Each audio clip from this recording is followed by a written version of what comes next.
Hello everybody, back here again for vlog a day, and today is Friday the 1st, and today was a gorgeous, beautiful weather day outside.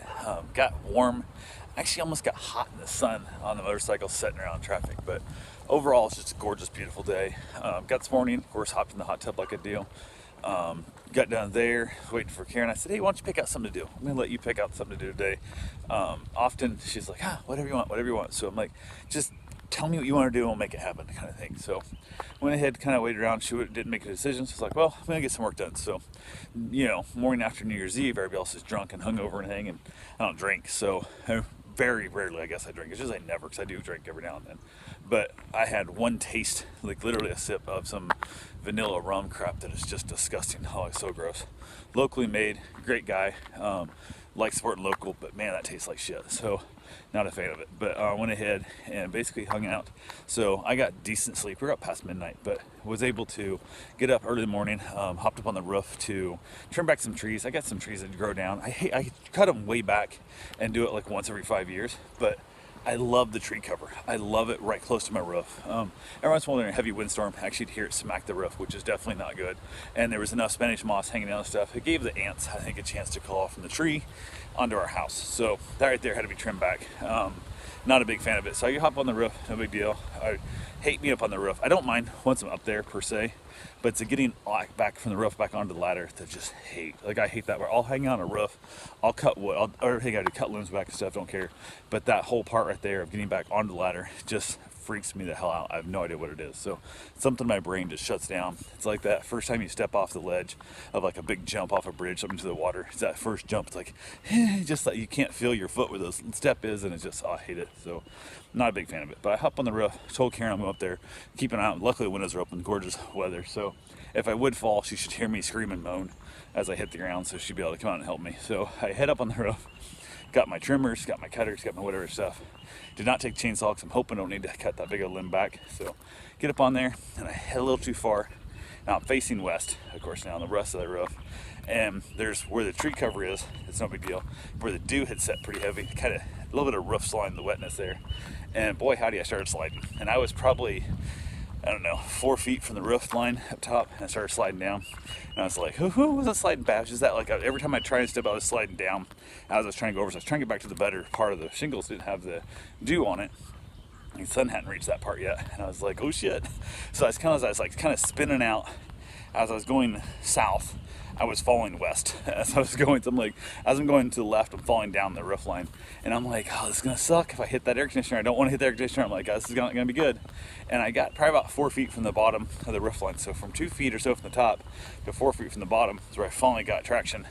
And I was like, whew, that was kind of dumb. So now I had to kind of hang out over here in where the sun had melted off the dew, or there was the slickness up there on my roof. So definitely not the big fan. Also gonna get some like a 30-second wet and forget, like some kind of roof cleaner I'm gonna put up on there to get rid of that little bit of algae up there, because I don't want to take a chance of forgetting doing that again. I also decided we'll never go up on that roof again unless emergency happens, until after the sun's heat hit both sides of the roof line like that, because that right there was definitely a sketchy, scary ass moment. So got that done, hung on the roof, got everything trimmed back, got all the branches pushed off, all the fun that comes with it, got it all taken care of. Hell of a way to spend New Year's Day morning, just out there where everybody else is all hungover and trying to recover and complaining and bitching on Facebook about how bad their heads hurt and everything else. I'm up on the roof chilling out. So got done with it, came down, got the leaf blower out, blew a bunch of leaves back away from the edge of the house. Thinks we can get the bug treatment coming out Monday or Tuesday, I don't remember which, so hopefully get that figured out.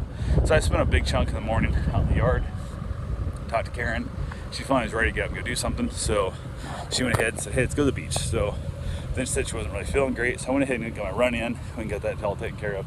Got back and said she's ready to go to the beach, but New Year's Day, it's always packed. It's Friday also, everybody's off work, so definitely was not going to be a thing that was going to be easy parking and whatnot. So instead of trying to fight and get onto the actual beach, we just threw a couple chairs on the motorcycle, rode over. Luckily kind of found a spot that in between a couple cars, it wasn't really that good of a parking spot, but it worked in the sand parking lot there at the New Smyrna Beach there by Flagler Ave. So I went ahead, said held it, hopped off the bike, went and sat on the water, and it was actually just a little bit on the chilly side with the sun cloud cover. The sun kept getting covered up by some clouds, so when the sun would go under, get a little chilly. The ocean breeze spray definitely made it feel a little chillier too. So we sat out there for, I don't know, hour and a half maybe.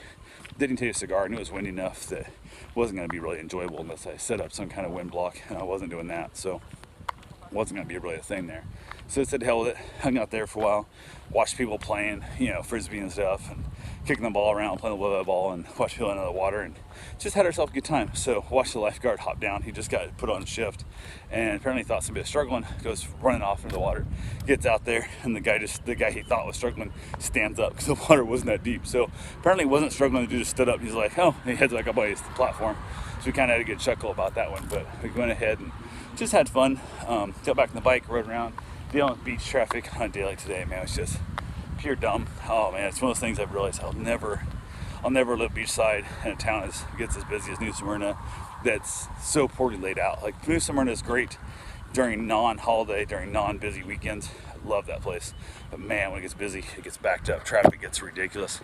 And everybody kind of turns that little bit of Disney World. Everybody thinks, I'm here, I'm special, I deserve it. So they cut you off, nobody cares, and it gets to be a real pain in the ass. So people are blocking intersections, which then, guess what, you block that, nobody else can turn, blocks the whole thing, backs up traffic both directions, becomes a real pain in the ass. So everybody's kind of let everybody kind of work and flow, everything works smoothly, but nope, nobody can do that crap. So even had one of them, the guy was trying to turn across the traffic in us, and the truck wouldn't pull up so he could turn into a parking lot of a hotel.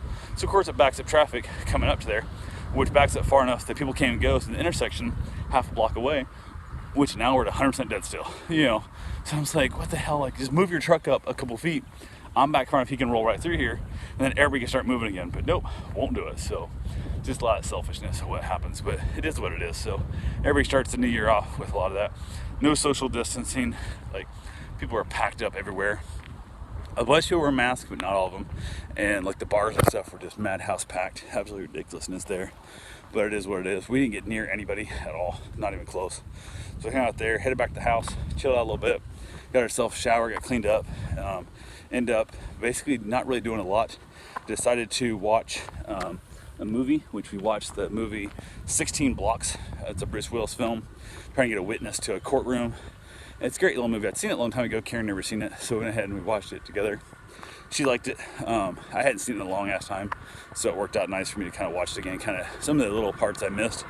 I knew the big beats of it, but it was nice to see it again. So hung out there, ended up outside, had myself a nice cigar, chilled out, watched a little bit of Hulu outside in the back patio, enjoying life and the whole fun that comes with it. So yeah, overall, pretty good day. Ended up talking to a buddy of mine who I know is doing real estate now. He's over Altamont, Orlando area, and asked him, I said, hey, here's the deal, whatever kind of thing. And I said, you're pretty far away. Don't know if you're gonna be able to help me. And he said, absolutely. He goes, let me give it a try, see what happens, because if it doesn't work out, it doesn't work out. If it does work out, it does work out. So he's definitely excited about that. He kind of keeps his real estate license, he said, for the ability to get into a lot of special VIP events that our only real estate agents can get into. And on top of that, he only works with people he knows. So he's not just advertising and trying to get a random person to hook him up, and get something, so he does it part-time. So part of me is like, oh, I want a full-time agent. That way they're there full-time and da-da-da. But then I also think some of those full-time agents get distracted and get bored, and they don't need your money as much because they're already selling their houses, or they just don't sell the houses at all. Like, that's the thing that kind of sucks. So I'll have to see how it goes. I gave him a list of things I wanted in a house. He's going to email me in the morning, he said, with a list of what's new on the MLS listing, and see what happens, what comes up. And he said, if it doesn't work out, it doesn't work out. If it does, great. So hopefully it works. We'll see what happens. The lady I've been working with for over a year now has dropped the ball multiple times on me. Houses that she never told me were on the market, I didn't find out about until I'm on my runs or on walks like this, bike ride, whatever. I see a sign in the yard, look it up, and it's contingent now. It's been on the market for 2 weeks, 3 weeks, whatever, but it's contingent already because she never told me. So that's kind of what I think her job's supposed to be. That's why she makes 6% or 3% of the $250,000 purchase price. So it is what it is there. But yeah, so we'll see what happens with Joey. Hopefully it works well. I'm pretty excited about it, and go from there, because Joey seems like he's on the ball. Everything I've known about Joey is a little bit scatterbrained. Locked his keys in his car a few times. Back at Universal, I remember that's when the first times we were going to hang out, he didn't actually hang out with us at Universal because he locked his keys in the car. So kind of pain in the butt. But that little thing there, because I know that having the key fobs were super expensive. I think he had a locksmith come out or something. I got it out of there. But he is very other than a little bit scatterbrained keys, seems like when he says he's going to do something, he does it. And he's very motivated. He's an early riser. He's, that helps a lot. So hopefully he can get in the morning, check the listings, get me an email, let me know what we got going on. Who knows, maybe we'll find a house and go check it out and give Joey some money. So we'll see how it works. But yeah, went ahead. Other than that, pretty much just chilled out. Got a text at 11:39 or some shit at night. Came through the app. Somebody wanted me to watch their dog. I've watched the dog in the past, but they want to watch for Saturday night. And I emailed back saying, hey, what time drop off pickups to make a big difference? We have houses to look at. And didn't hear nothing from them. So we'll see how it works out in the morning. So anyway, that's all I got for right now. And we'll talk to you guys tomorrow. Have yourself a safe, wonderful day. Thanks for watching.